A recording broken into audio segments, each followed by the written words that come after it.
Bonjour à tous et à toutes, bienvenue sur ces webinaires consacrés à l'appel à projet France 2030 développement de technologies aval pour la valorisation des données spatiales. Je suis David Galrenier, donc je suis membre de l'équipe innovation avec un focus sur tout ce qui va concerner les technologies d'interaction homme-machine, donc entre les interfaces graphiques, la réalité augmentée, la réalité virtuelle, technologie immersive, robotique, sensorielle et autres.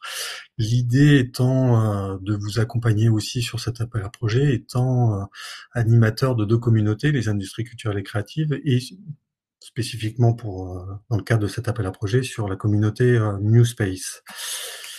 Je vous propose donc de vous détailler l'appel à projet développement de technologies aval pour la valorisation des données spatiales qui s'inscrit dans la dynamique du plan d'investissement d'avenir France 2030 qui concerne une des 10 thématiques qui est la conquête spatiale et le fait de favoriser notamment toute l'exploitation des données satellitaires, donc l'imagerie satellitaire, qu'elle concerne à la fois des images optiques multispectrales, hyperspectrales, radar ou lidar.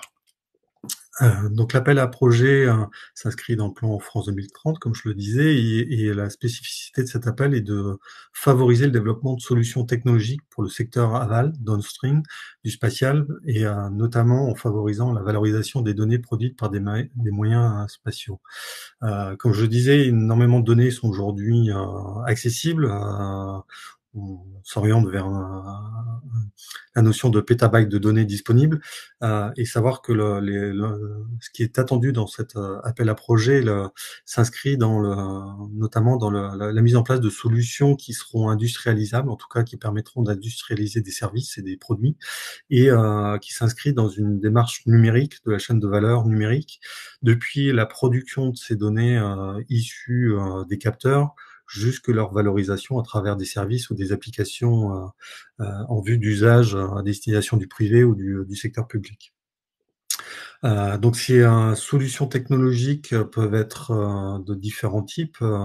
Elles peuvent concerner, comme je le disais, tout le traitement de la donnée depuis la production jusqu'à son exploitation, par une manipulation des données qui peuvent se faire sur des axes de traitement de la donnée, sur des problématiques de stockage, sur l'hybridation de données avec des données extérieures autres que celles issues du monde spatial, de favoriser la transmission de ces données dans système d'information complémentaire ou autre, ou à travers une plateforme. Ça peut aussi concerner des travaux de sécurisation de ces données, d'enrichissement,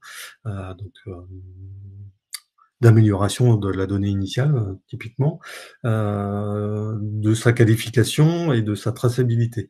Des projets aussi en lien avec la certification des données ou de la cybersécurité peuvent être intégrés dans le scope de ces projets, sachant qu'il est préconisé aussi d'avoir à la fois un mix sur des approches IA, qui est fortement recommandé pour optimiser. J'évoquais la question de traitement ou d'enrichissement. Le traitement d'IA permettent aujourd'hui d'améliorer la qualité de l'image ou d'obtenir des informations peut-être plus précises, et de mixer ça avec des approches plus traditionnelles, algorithmiques ou statistiques. Un des gros enjeux attendus sur cet appel à projet est aussi la dimension d'accès économique aux services ou aux applications proposées. Donc ça peut être soit des projets novateurs avec un nouveau service. Il n'empêche que l'accès économique à ce service devrait être relativement bien pensé pour répondre à une possibilité de souscription à ces services par les entreprises concernées, ou en tout cas pour les clients concernés. Soit ça peut être une offre de service déjà existante, mais améliorée et optimisée d'un point de vue financier pour permettre justement une compétition par rapport à des services existants. Les projets peuvent être soit monopartenaires, soit collaboratifs. Dans le cas d'un projet monopartenaire concernant une PME, la PME doit avoir au moins 10 000 euros de capital social libéré et des fonds propres nécessaires. Généralement, dans les fonctionnements de financement France 2030, BPI France, on a une contrainte de fonds propres qui est équivalent à la subvention demandée, à l'aide demandée par rapport au dossier. D'autre part, le projet peut être collaboratif, avec un consortium maximum de 5 partenaires, avec une PME, comme pilote, du projet, comme, du consortium et le fait d'avoir des acteurs de la recherche est un plus, heu, par rapport à la qualité du consortium qui sera présenté. Je rajouterais même que plus on aura dans l'expression du consortium, la chaîne de valeur, et notamment à la fois sur les aspects recherche, mais aussi sur la question, des usages, des partenaires qui peuvent, valider ou accréditer la pertinence du service ou de l'application développée est un plus. Donc les assiettes de dépenses doivent être au moins égales à 400 000 € pour des entreprises et à 150 000 € pour les laboratoires. La durée maximale des projets attendus est de 36 mois. Je ne vais pas rentrer dans le détail des taux de financement, mais je vous ai mis les différentes informations. Donc, vous voyez des catégorisations sur les aides en fonction du niveau de projet, si c'est un projet expérimental ou si c'est de l'investissement industriel. On va avoir des taux différents selon qu'on est une petite entreprise, une entreprise moyenne ou une grande entreprise.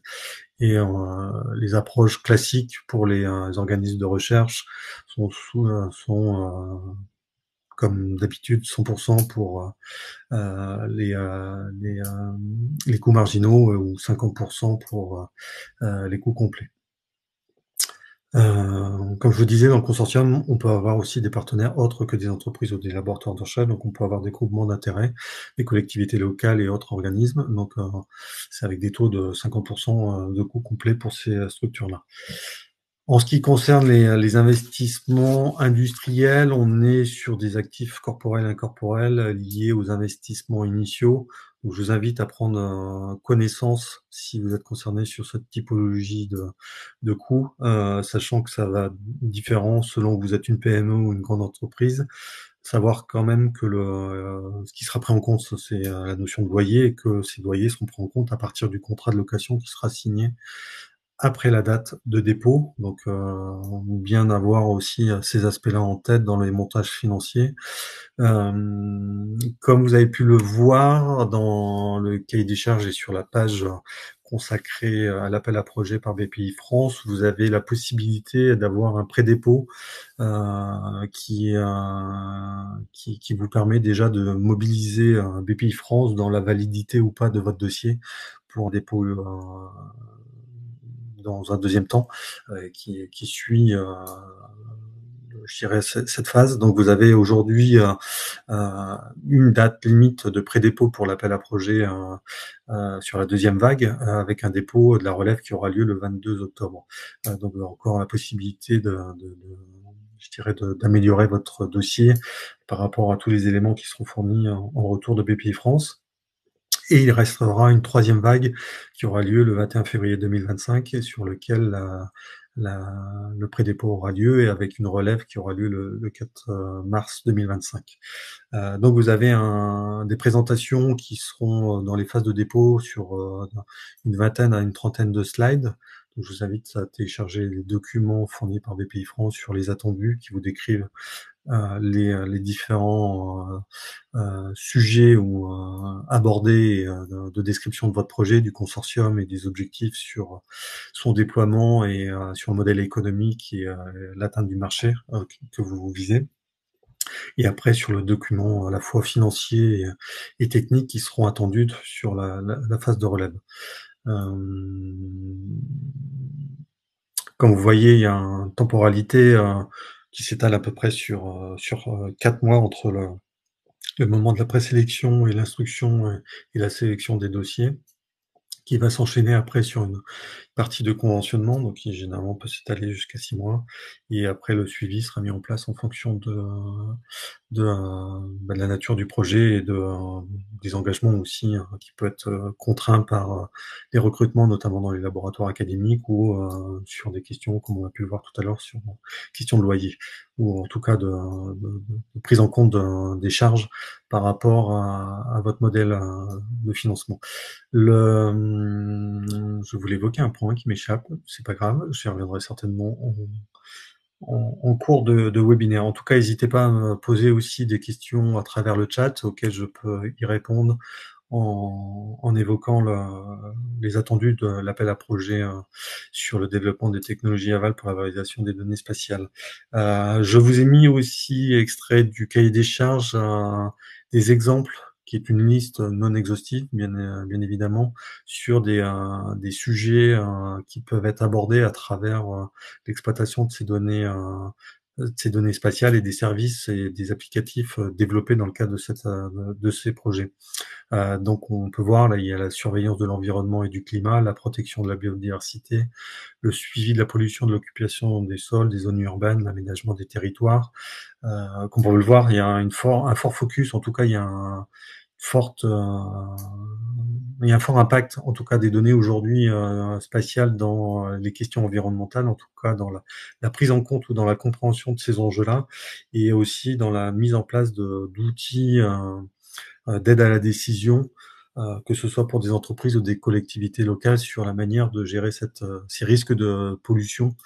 Et donc, dans les sujets, on voit aussi la prévention des risques naturels, la prévision et la gestion des événements extrêmes, la résilience aux événements extrêmes. Tout ça peut à la fois concerner des sujets de prévention, de protection aussi d'un patrimoine industriel, comme dans la préservation de la biodiversité ou de l'environnement dans son ensemble, et d'apporter des solutions, des outils qui permettent aux collectivités locales, notamment, d'aménager le territoire de manière pertinente en fonction des suivis et des informations que peuvent apporter les données spatiales. Donc on a aussi potentiellement la caractérisation de l'état et la gestion durable des ressources naturelles, la gestion de l'eau douce, de l'eau atmosphérique et d'hydrologie terrestre, le suivi et la gestion des océans, l'information géospatiale, donc les modèles numériques de terrain de haute précision et jumeaux numériques pour les différentes zones et échelles pertinentes pour les applications, et aussi sur des aspects plus décisionnels, sur l'intelligence économique, les analyses macroéconomiques. Et donc, on va avoir des domaines d'application relativement variés. Et comme je disais, c'est une liste non exhaustive qui peut s'adresser à la fois dans les secteurs du transport, de l'énergie, de l'assurance, des services financiers, de l'agriculture, smart cities et météo spatial. On pourrait citer aussi les industries culturelles. On pourrait aussi évoquer le fait que si ces domaines sont ciblés, il est peut-être pertinent d'avoir dans le consortium un acteur qui valorise et qui soit amène des données complémentaires, soit valorise ou comment dire, permet de valider en tout cas les concepts et les usages dans un secteur d'activité, et en ayant je dirais un utilisateur bêta-testeur qui permet de valider aussi techniquement la solution, mais aussi en termes d'usage et de pertinence. J'en ai fini sur cet appel à projet. N'hésitez pas à me poser les questions via le chat et j'y reviendrai. Je voulais évoquer aussi sur le fait que, au-delà de l'appel à projet ciblé, thématisé qu'on peut avoir dans le cadre de France 2030, il existe aussi d'autres outils de financement, aussi bien européens que nationaux que régionaux. J'ai juste évoqué à travers cette slide le concours Innov qui a été ouvert au mois de juillet et qui est encore actif jusqu'au 1er octobre, qui cible les PME spécifiquement. Mais c'est pour illustrer le fait aussi que dans votre stratégie de financement public, il y a plusieurs aspects. Il y a la possibilité de répondre à travers des appels ciblés, thématisés, donc qui vont euh, donner un cadre et un périmètre très clair aux attendus et à votre projet, mais qu'il peut y avoir aussi des financements complémentaires qui s'agrègent dans votre démarche, sachant que à travers l'appel à projet concernant les données spatiales, vous n'aurez peut-être pas tout le périmètre de votre projet global d'entreprise ou de recherche qui sera pris en compte, et donc il y a peut-être d'autres financements à aller chercher. C'est juste une évocation à travers le concours Innov, parce il est aujourd'hui actif, qu'il intègre aussi des dimensions numériques, et comme on voit, il recoupe aussi des thématiques à travers les transports, mobilité, villes et bâtiments durables, énergie, ressources et milieux naturels, des thématiques qui sont évoquées dans l'appel à projet des données spatiales. Donc c'est aussi un des éléments auxquels je voulais vous sensibiliser. Et dans le deuxième temps, c'est vous Rappeler que Minalogic, en tant que pôle de compétitivité, vous accompagne sur tous les projets numériques, depuis la phase amont de réflexion, d'identification des appels à projets, donc c'est un des objectifs de ce webinaire. De vous sensibiliser aussi sur cette cartographie, donc je l'ai fait avec le concours Innov, mais il y aura tout un panel d'appels à projets sur lesquels on pourra aussi réfléchir avec vous, pour étaler dans le temps et stratégiquement aussi les pertinences de financement de votre projet, à la fois spécifique, mais aussi projet d'entreprise ou de recherche à plus long terme, et puis de prioriser et de jalonner dans le temps les démarches de votre stratégie de financement. Le métier du pôle, c'est aussi d'informer. Donc, ce webinaire en est une étape. On a une journée thématique aussi concernant l'optique photonique dans le spatial qui a été réalisée la semaine dernière à Grenoble. Donc, vous pourrez retrouver les informations concernant sur cette journée et éventuellement revenir vers nous si vous trouvez qu'il y a des sujets qui étaient pertinents et auxquels vous n'avez pas pu assister pour des mises en relation et commencer à travailler aussi dans les réflexions ou renforcer les réflexions que vous pouvez avoir aujourd'hui dans la nature du projet que vous envisagez de déposer. Et ensuite, de vous accompagner concrètement dans, dans votre dépôt de projet. Donc, c'est va généralement dans le processus, c'est qu'on demande une lettre d'engagement qui valide le fait que vous demandez l'accompagnement du pôle. Cet accompagnement se concrétise par des success fees qui vont être demandés par le pôle au porteur de projet si le projet est retenu et financé. Et le processus d'accompagnement est généralement dans la démarche d'avoir des discussions le plus en amont possible avec vous, de qualifier le projet et ainsi de suite, et d'enclencher concrètement la démarche un mois avant le dépôt, idéalement, donc avec une première phase de d'un draft de votre projet, de manière à ce qu'on puisse interagir de manière efficace, éventuellement vous aider à identifier des partenaires complémentaires, d'avoir des premiers retours sur aussi l'analyse de l'existant, de travailler sur la qualité du contenu, sur sa pertinence.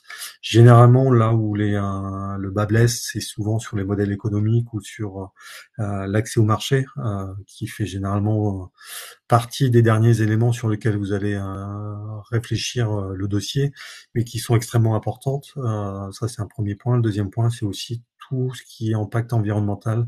C'est des sujets qui sont extrêmement importants, pardon, et qui vous permettent aussi de valoriser au-delà du fait de proposer une solution qui est en faveur de l'environnement. C'est surtout votre solution technologique numérique.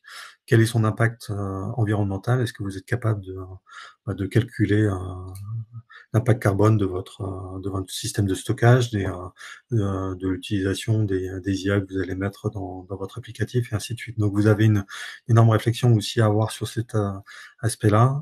Je vous invite déjà à vous y penser au-delà même de l'appel à projet. Dans l'accompagnement du pôle de compétitivité, on apporte aussi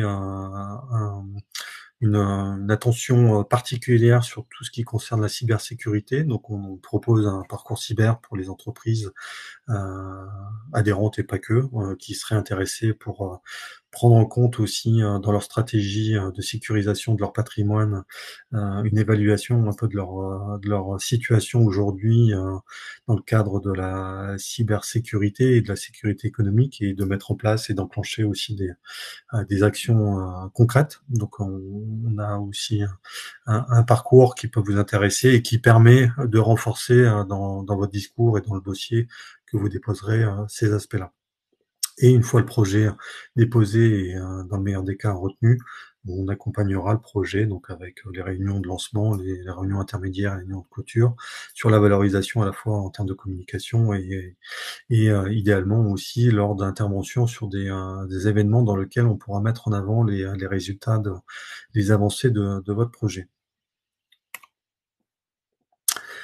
La stratégie de financement public, c'est une chose. On est aussi conscient que notamment dans le spatial où les investissements peuvent être assez conséquents, notamment pour des nouveaux entrants. Il y a une mise en place aussi de toute une stratégie d'accompagnement du financement des entreprises, principalement de manière plus globale, qui intègre à la fois le financement privé, en plus des accompagnements sur les financements publics, tels qu'on a pu les voir jusqu'à maintenant. Donc vous avez des séminaires qui vous permettent de découvrir un petit peu toutes les opportunités de financement privé à travers les goûts du financement. Je vous invite à suivre l'actualité du pôle si jamais vous êtes intéressé par ce genre de sujet. On a un groupe de financement privé sur WAM, WAM étant la plateforme digitale que propose Minalogic à ses adhérents. Donc c'est aussi de l'information qui vous est distillée au fil de l'eau, un rappel des différents événements et opportunités pour monter en puissance sur cet accompagnement. On a en interne une équipe qui se dédie à ce parcours de financement privé et avec des processus d'accompagnement qui se mettent en place à travers des rendez-vous experts 360 pour évaluer un petit peu votre situation économique et évaluer et préparer aussi vos pitchs et vos decks en vue de mobiliser soit des investissements bancaires, soit des investisseurs et après de travailler sur ces mises en relation. Donc je vous invite à regarder, il y a un événement qui arrive bientôt sur ces questions de financement euh, qui aura lieu très prochainement. Je n'ai plus en date. Si ma collègue Nathalie a la possibilité de mettre le lien sur l'événement, ça serait super. Vous pourrez relayer, enfin vous y inscrire via le lien qui sera dans le chat. Et donc voilà, après essayer de réfléchir donc intelligemment aussi. Donc nous travaillons à la fois sur l'équipe innovation et sur la partie financement privé de manière concomitante pour favoriser aussi une vision globale dans votre recherche de financement d'entreprise, pour optimiser aussi éventuellement rasséréner vos démarches de justification des capacités financières de l'entreprise lors de vos dépôts de dossier. Je voulais terminer ce webinaire en vous précisant quelques éléments d'actualité. Savoir que en tant qu'animateur de la communauté New Space, j'organise régulièrement des rendez-vous qui sont sous format de visioconférence, qui ont lieu de manière informelle et que j'organise sur invitation. Donc, le prochain est prévu le 20 septembre de 8h30 à 10h30. Éventuellement, si quelqu'un veut nous accueillir dans ses locaux, c'est l'opportunité aussi de faire cette visio en live avec la possibilité d'accueillir quelques industriels ou académiques dans vos locaux. N'hésitez pas à revenir vers moi si vous êtes intéressé pour m'accueillir. En tout cas, moi, le 20 septembre, je serai en visio. Vous recevrez, ayant manifesté un intérêt pour les données spatiales, je vous inviterai volontiers pour cette visio. Donc, simple principe, hein, vous acceptez, vous n'acceptez pas, vous êtes présent ou pas, c'est relativement libre. L'idée étant de partager un peu des informations d'actualité et après d'enchaîner sur un échange aussi potentiellement. Sachant que ce rendez-vous sera un peu focalisé sur un axe un peu particulier que j'aimerais mettre en avant, c'est de travailler avec vous sur la manière dont on peut mettre en avant la région Auvergne-Rhône-Alpes en avant et surtout de faire en sorte qu'elle soit identifiée comme une région d'activité dans le secteur spatial, au même titre que d'autres régions aujourd'hui qui apparaissent de manière évidente, comme Toulouse ou comme Nice ou comme Paris ou Brest ou la Normandie pour tout ce qui concerne le lancement d'Ariane, comme des pôles attractifs pour le spatial. Je pense que la région a d'énormes atouts, de très forts acteurs mobilisés dans la métrologie, dans les capteurs, dans l'intelligence artificielle, dans le traitement de la donnée. Donc je pense il y a une carte à jouer et ça sera l'occasion d'en discuter. Je vous ai mis aussi toute une liste de salons et conférences. Pour information, c'est quelque chose que je diffuse régulièrement à travers la plateforme web que je vous présentais tout à l'heure. Donc, c'est des événements que vous pouvez retrouver. L'idée, en tant qu'animateur de la communauté, c'est de vous amener aussi de vous sensibiliser sur tous les événements auxquels j'ai identifié un intérêt pour la communauté. Donc, l'idée, c'est d'avoir une visibilité assez assez grande sur les événements à venir. Donc on va jusqu'au mois de mai 2025 qui vous permet déjà de voir s'il y a un intérêt pour vous. Et c'est aussi une manière de vous sensibiliser sur l'idée que potentiellement un événement qui peut être récurrent soit intégré dans notre plan de développement international si cet événement a lieu à l'étranger. Le plan de développement international étant une convention signée entre la région et le pôle de compétitivité dans lequel nous allons positionner cet événement pour obtenir des aides pour les entreprises, pour exposer et pour prendre en charge le déplacement et l'hébergement lors de l'événement. Donc c'est des choses sur lesquelles je vous invite aussi à, à vous manifester. Et donc pour ça, en tout cas pour les adhérents, je vous invite aussi à revenir vers moi si vous n'avez pas votre compte, si vous n'êtes pas inscrit encore sur la communauté New Space. Et voilà, donc je suis ouvert à toutes les questions. C'est la même chose dans les salons de conférence que tout à l'heure. Un petit focus, oui, peut-être sur l'événement du mois de novembre, qui est avec nos partenaires de la journée thématique qu'on a organisé, pardon, jeudi dernier, le CESUG, le Centre spatial universitaire de Grenoble, qui organise un workshop distribution sécurisée du temps et systèmes spatiaux du 13 novembre midi jusqu'au 15 novembre midi à Grenoble. Donc c'est l'événement qui aura lieu sur le territoire de la région Auvergne-Rhône-Alpes, identifié en tout cas de mon côté. Il y en aura un autre organisé par le cluster eau, sur lequel nous relayerons l'information aussi. Et il y aura tout un cycle de conférences plutôt orientées vers les étudiants, organisées par la SFR Innovax. SFR, c'est une société, une structure fédérative de recherche qui est basée aussi à Grenoble et qui va réfléchir tout au long de l'année sur l'impact du New Space dans les activités de tous les jours. J'en ai fini sur la présentation de cet appel à projet. Est-ce que vous avez des questions, des commentaires?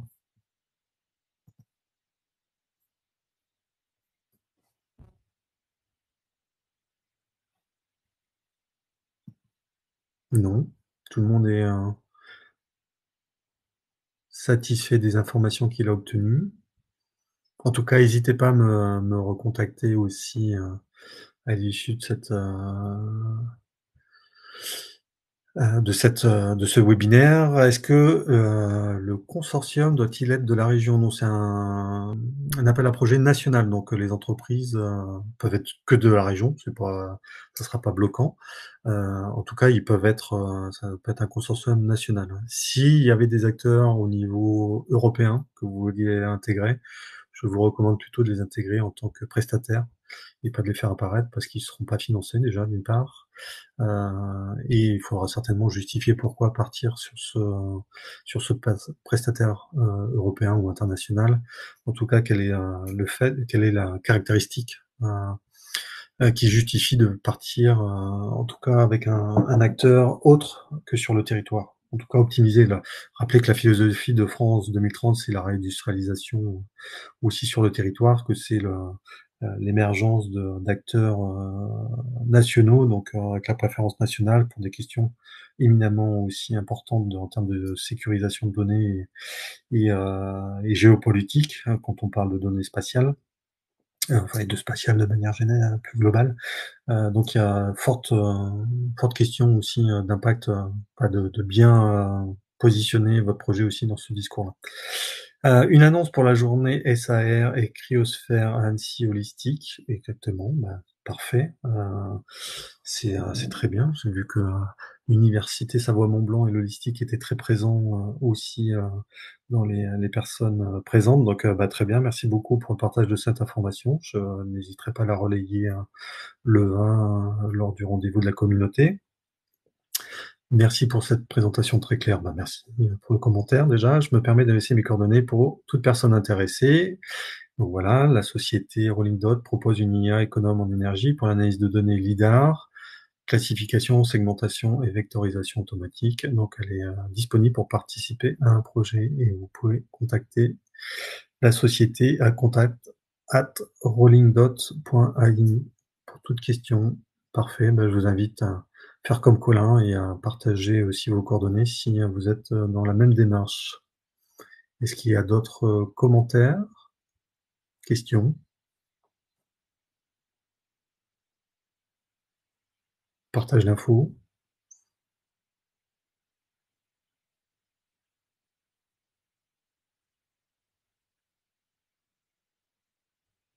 Merci à Pascal pour le commentaire. Eh ben, je vous propose de terminer ce webinaire.